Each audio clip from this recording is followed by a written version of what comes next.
match des éliminatoires de la Coupe d'Afrique Côte d'Ivoire 2023, sanctionné par une victoire du Sénégal sur le Bénin. Et nous sommes avec les deux entraîneurs du Bénin, M. Moussa Latunji, et celui du Sénégal, M. Aliou Cissé.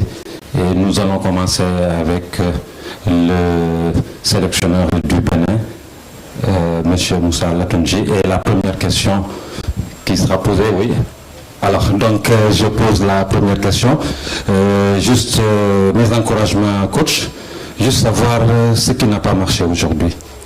Oui, ce qui n'a pas marché. Déjà, je dis félicitations au coach et à l'équipe sénégalaise. Je pense que c'est l'équipe championne de l'Afrique qu'on a joué contre aujourd'hui. Ils nous ont montré vraiment ce qu'une équipe championne pouvait montrer à une autre équipe. Donc voilà, on a essayé de mettre notre système en place et qui n'a pas marché. Et quand on joue contre des équipes vraiment au top niveau, ou bien des joueurs de classe mondiale, il y a des fautes qu'on ne fait pas. Donc on n'était pas présent dans le match. Merci. Une question au coach Aliou Cissé. Mes félicitations pour cette victoire. 3 buts à 1. Est-ce que vous êtes satisfait de cette victoire, coach? Oui, bonjour à tous, Moussa. Bonjour donc, à tous les Béninois qui sont là, tous nos journalistes. Oui, satisfait. Le moral, c'est très important pour la confiance aussi, et puis ça donne un sens aussi à notre travail. Donc ce fut effectivement un match difficile dans la préparation, j'ai eu à le dire dans la semaine. C'est des matchs de fin de saison, les joueurs arrivent fatigués, donc on peut être que satisfait de ces 3 points-là. Maintenant il faut récupérer. Je crois que le contenu n'a pas été mauvais. On aurait pu être beaucoup plus efficace devant le but, chose qu'on n'a pas fait. Après, comme je dis, on va retenir surtout la victoire. Merci. Maintenant, vous pouvez poser vos questions soit au coach Latunji ou bien au coach Cissé. Oui, Bakary Cissé.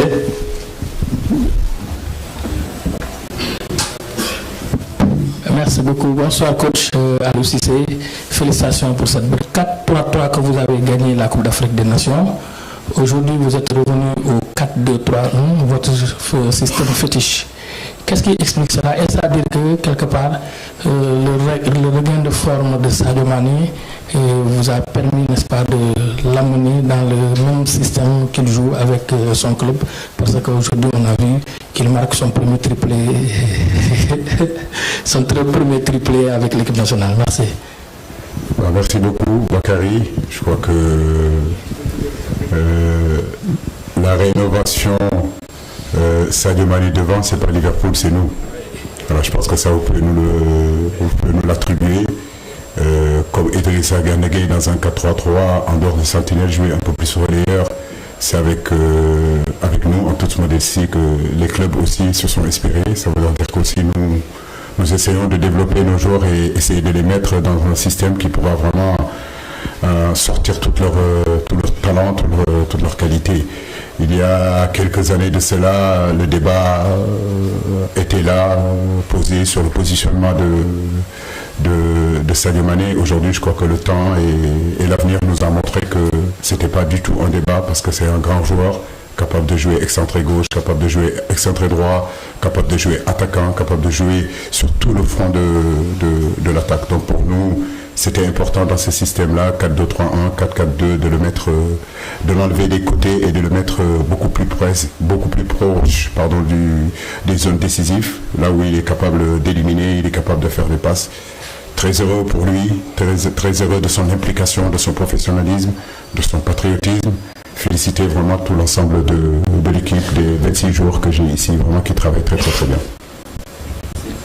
Le 4-3-3, vous avez raison, excusez-moi, c'est vrai qu'à la Coupe du Monde, on était en 4-3-3, mais si vous regardez bien, avant d'aller à la Coupe d'Afrique, ce système-là, 4-4-2, on l'a joué plusieurs fois dans les éliminatoires de la Coupe du Monde et dans les éliminatoires de la CAN 2021 au Cameroun. Donc c'est deux systèmes que le Sénégal est capable de jouer.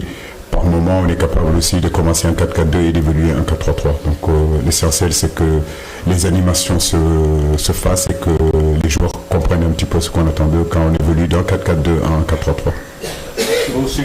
Oui, j'ai deux questions pour M. Moussa. La première question, à vous entendre, vous suivez bien? Pardon? Non. En effet, Boubacar Takou, quotidien indépendant de Béninois libéré, Cotonou. Ma première question s'adresse à Moussa. J'ai senti tout à l'heure, en réponse à la question du doyen, un écureuil qui a eu peur du rugissement du lion, un complexe d'infériorité. J'aimerais savoir si cet état d'âme va continuer sur Cotonou. Première question. Deuxième question.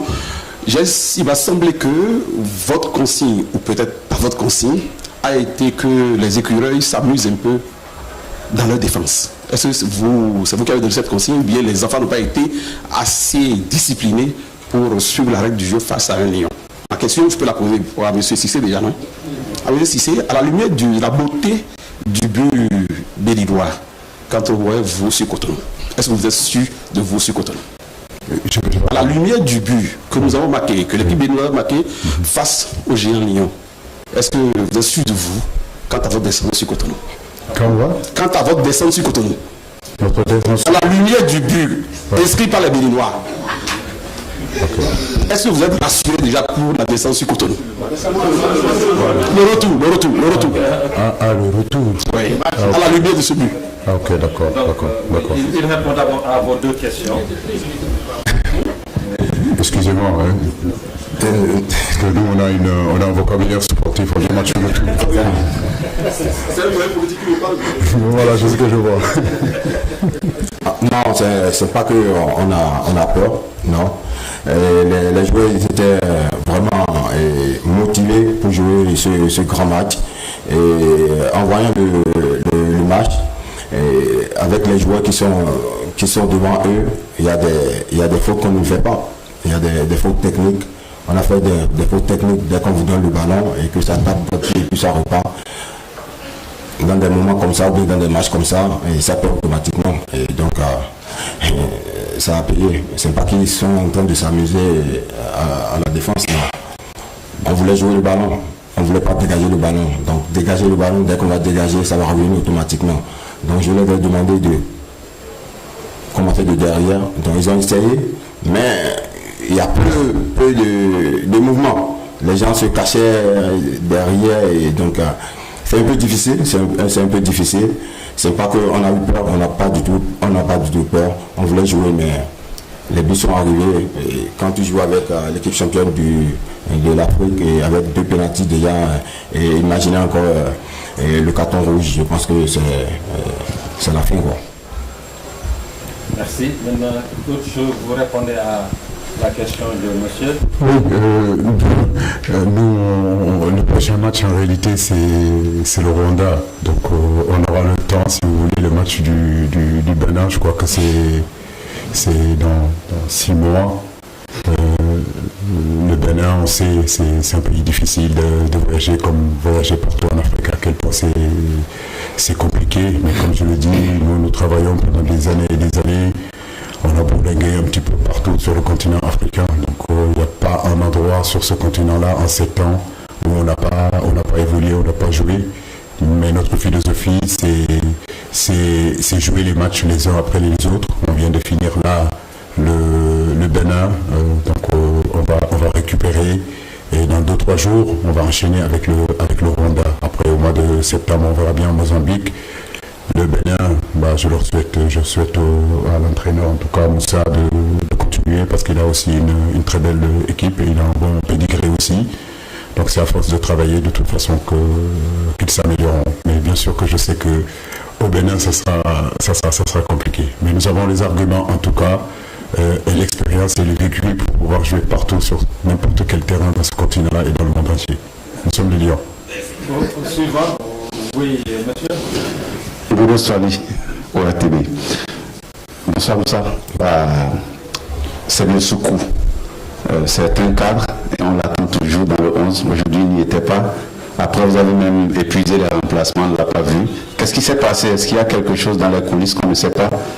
Et deuxième question, est-ce qu'il va jouer à Cotonou, vu qu'il y a même un carton rouge pour c'est Sida Louida. Et j'aimerais aussi savoir par rapport à Alan Tidjane, qui était souvent demandé par le public. Est-ce qu'enfin, il a joué aujourd'hui titulaire? Est-ce que vous êtes satisfait? Que pensez-vous de sa prestation? Vous savez, c'est pour Anan, c'est pas si facile que ça. C'est des joueurs qui ne jouaient pas régulièrement. Et puis aujourd'hui, dès qu'on lui donne la chance, c'est à lui de saisir. Il n'était pas mal, C'était peut-être il était un peu nerveux. Peut-être c'est ça. Et pour ce coup, je ne sais pas quel entraîneur qui ne veut pas gagner un match ou de mettre des bons joueurs dedans. Ce coup, il a un petit problème. Donc ça fait disons 3 semaines qu'il n'a plus joué. Donc on essaie de le faire venir petit à petit. On espère qu'il sera encore plus bien pour qu'il joue à Cotonou.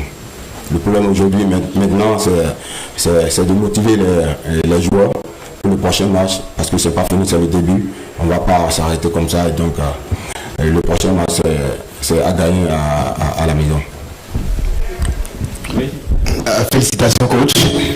J'aimerais savoir pourquoi Idrissa Gana Gueye n'a pas démarré la rencontre et quels sont les mots que vous trouvez pour que Sadio Mané soit aussi performant, qu'il y ait une fringale de longue durée, parce que après la finale de la Champions League, il vient ce soir et plante 3 buts.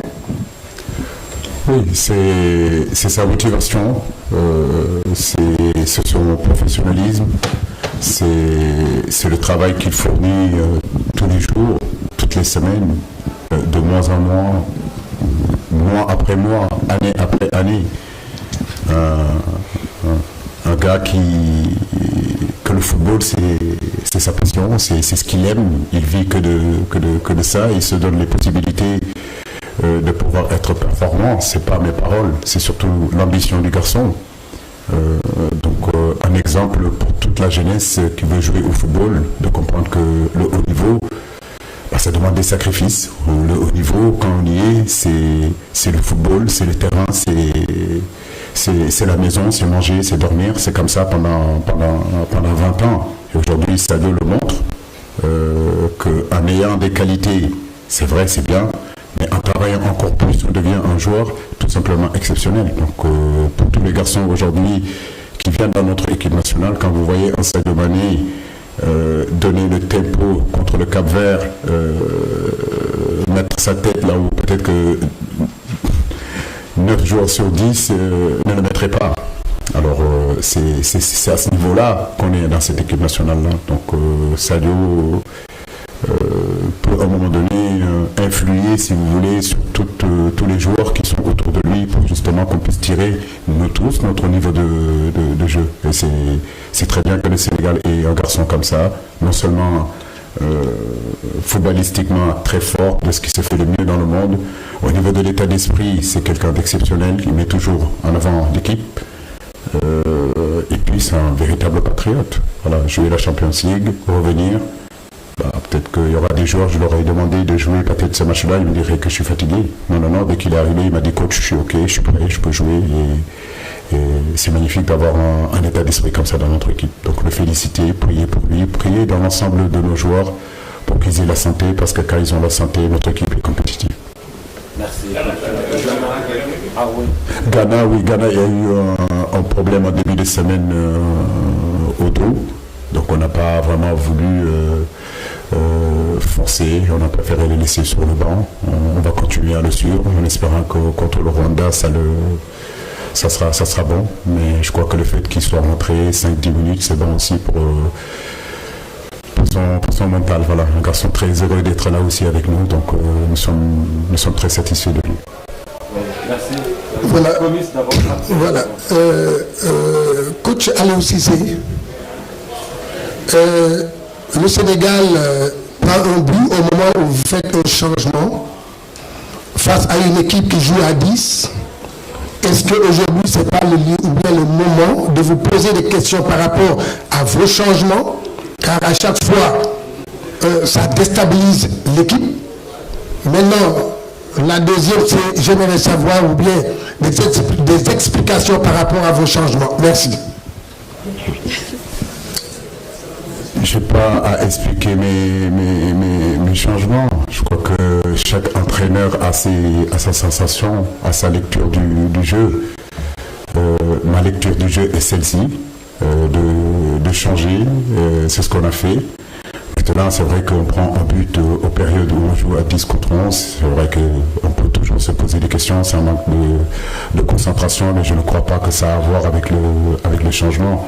Parce que les garçons qui sont rentrés, que ce soit Balo, Balo Touré, ils ont fait une bonne entrée, que ce soit Chérou, que ce soit Ghana, que ce soit Eliman qui est rentré. Ils sont rentrés dans notre ligne directrice de ce qu'on faisait en première période. Donc je suis satisfait de ce qu'ils ont fait, tout simplement. Donc il n'y a pas à expliquer sur les changements. Les changements, c'est par rapport à ce qu'on a besoin en un moment T dans ce match-là, un moment bien donné. On avait besoin un minimum de changer le milieu parce que Pape Alassane était moins fringant, il a beaucoup donné. Donc dans ces cas-là, on a décidé de faire revenir Chérou Kouyaté. Et puis Saliou Ciss aussi, donner un petit peu plus de temps de jeu à Balo Touré, sortir Boulaye Dia et amener Eliman Ndiaye. Je crois que c'est une cohérence aussi. Donc je ne vois pas du tout où il y a un problème au niveau des changements. Ça, c'est mon avis. Hein. Maintenant, après, comme je dis, peut-être que vous avez une autre lecture du jeu. Bon, je suis toujours prenant. Je ne suis pas satisfait par rapport à la première question. Je ne suis pas satisfait. Ça, c'est pas grave. Je cherche pas à te convaincre, hein, Gomis. Sincèrement, je cherche pas à te convaincre. On va pas repartir. Oui, coach, moi j'avais envie aussi d'avoir votre appréciation par rapport au milieu de terrain. C'est vrai que c'est un milieu de terrain inédit. Pape Matar Sarr, que vous remettez au goût du jour, en compagnie de Nampalys Mendy et Pape Gueye. On a vu une première mi-temps avec beaucoup de rythme. C'est vrai que le front de l'attaque aussi a beaucoup participé au jeu. Sadio, Boulaye, c'était vraiment très rythmé. Donc par rapport à ceux qui sont sur le banc, voilà, comment vous appréciez justement ce milieu? Est-ce que c'est un milieu que vous pouvez remettre sur de prochains matchs? Et justement aussi la prestation de Pape Matar qui a été souvent mis sur le banc, est-ce qu'il vous satisfait? Merci. Oui, il fait un très très très bon match, donc excentré droit, capable de jouer à l'intérieur. J'ai beaucoup aimé sa mobilité lors de ce match-là et surtout sa complémentarité qu'il a eue avec Youssouf Sabaly. Quand il était à l'intérieur, Youssouf Sabaly était un peu plus large. Quand Youssouf était un petit peu plus bas, Pape Matar était un petit peu à l'extérieur. Comme vous le disiez aussi, Boulaye Dia en appui à l'intérieur, on a vraiment pu trouver, si vous voulez, des combinaisons très intéressantes sur le côté droit. Le milieu, c'est pareil. Aujourd'hui, je le dis et je le répète, nous avons de très très très bons joueurs. Aujourd'hui, que ce soit Pape Gueye, que ce soit Nampalys Mendy, que ce soit Idrissa, que ce soit des garçons comme Moustapha Nam, Gana Gueye, c'est très bien pour l'équipe. Aujourd'hui, nous allons dans des compétitions très compliquées où il y aura peut-être en cours de compétition des blessés, il y aura des suspendus. Donc c'est important d'avoir un bon pédigré. Il ne s'agit pas seulement d'avoir un 11 de départ, mais surtout avoir une équipe compétitive où chaque joueur peut rentrer dedans, comprendre la ligne directrice, comprendre tactiquement ce que nous voulons faire. Et je trouve que c'est très intéressant. Après, rentrer dans un match, on sait que ce n'est jamais facile. Mais dans l'ensemble, je pense que le milieu gagne, comment dirais-je encore, Pape Gueye et Pape Matar Sarr, Mendy. Je pense qu'aujourd'hui, on a trouvé vraiment beaucoup de fluidité, beaucoup d'échanges dans le jeu et c'est très intéressant. C'est un axe de travail. Très satisfait de ce rendement qu'ils ont eu cet après-midi. On prend les deux dernières questions. Oui, une dame et un homme. Merci, coach. Oui, félicitations, coach. Je voulais également parler de Sadio Mané, qui aujourd'hui est le meilleur buteur de l'histoire de la sélection avec ses 32 buts. Il vient d'ailleurs de battre, il faut l'applaudir, hein? C'est vrai, il vient de battre le record de votre ancien coéquipier Henri Camara, qui en était à 31 buts. Aujourd'hui, ce que je veux demander, c'est qu'il nous faut un autre Sadio aussi efficace, parce que quand il sortira et qu'on aura besoin de buts, il nous le faut cet autre buteur dans l'équipe nationale. Merci beaucoup. C'est une bonne question. Je crois qu'aujourd'hui, l'analyse que je peux faire sur ce match-là, c'est effectivement notre manque, malgré qu'on marque quand même 3 buts, c'est surtout notre manque d'efficacité. On s'est créé quand même pas mal d'occasions, pas mal d'opportunités. mais on n'a pas su concrétiser nos actions. Je crois que le match contre l'Égypte, c'était pareil aussi. On se crée énormément de situations, mais on n'a pas cet esprit-là de tuer les matchs et de finir nos actions. Et il est important de finir nos actions. Quand je vois nos matchs, on construit bien le jeu, il y a beaucoup de fluidité, on arrive à venir dans les 30 dernières mètres adverses, dans les 25 dernières mètres adverses, mais après un moment donné, c'est vrai qu'il faut lever la tête, faire cette passe-là pour que son coéquipier marque. Nous allons continuer à bosser dessus parce que voilà, c'est très bien ce que nous faisons dans la construction, dans la circulation, dans la possession, dans l'agressivité. Mais en réalité, le football, si vous voulez gagner, il faut marquer. Il y a une zone où il faut être présent. Et cette zone-là, c'est dans la surface de réparation. Tout ce qu'on fera à côté, c'est juste de la littérature. Mais en réalité, on ne marque pas de but sur les côtés. Les côtés, c'est les gradins. Donc, effectivement, on peut encore progresser là-dessus. Mais je crois que nous avons de bons joueurs, de bons attaquants. Il suffit juste qu'ils se concentrent. Et il y a une possibilité aussi de marquer davantage. Donnez le micro, s'il vous plaît, oui, au dernier, oui.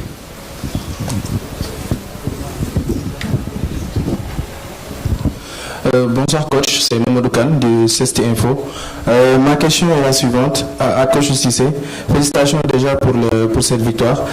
Quel est votre avis sur les premiers pas d'Iliman Ndiaye? Satisfait, content. Voilà, je crois qu'il était très heureux d'être ici. Il avait les yeux très très gros depuis le début de la semaine. Il se demandait un petit peu où il était, mais c'est bien. C'est un garçon aussi qui a de la qualité. Le fait aujourd'hui d'avoir du temps de jeu, ça lui fera un bon au cœur. Donc un garçon qui a de la qualité aussi, capable de jouer attaquant, capable de jouer sous l'attaquant. Avec une bonne mentalité, donc oui, on va continuer à le suivre, mais on est plutôt satisfait de ce qu'il a fait. Oui, on l'encourage aussi. Merci beaucoup, coach. Merci beaucoup. Merci.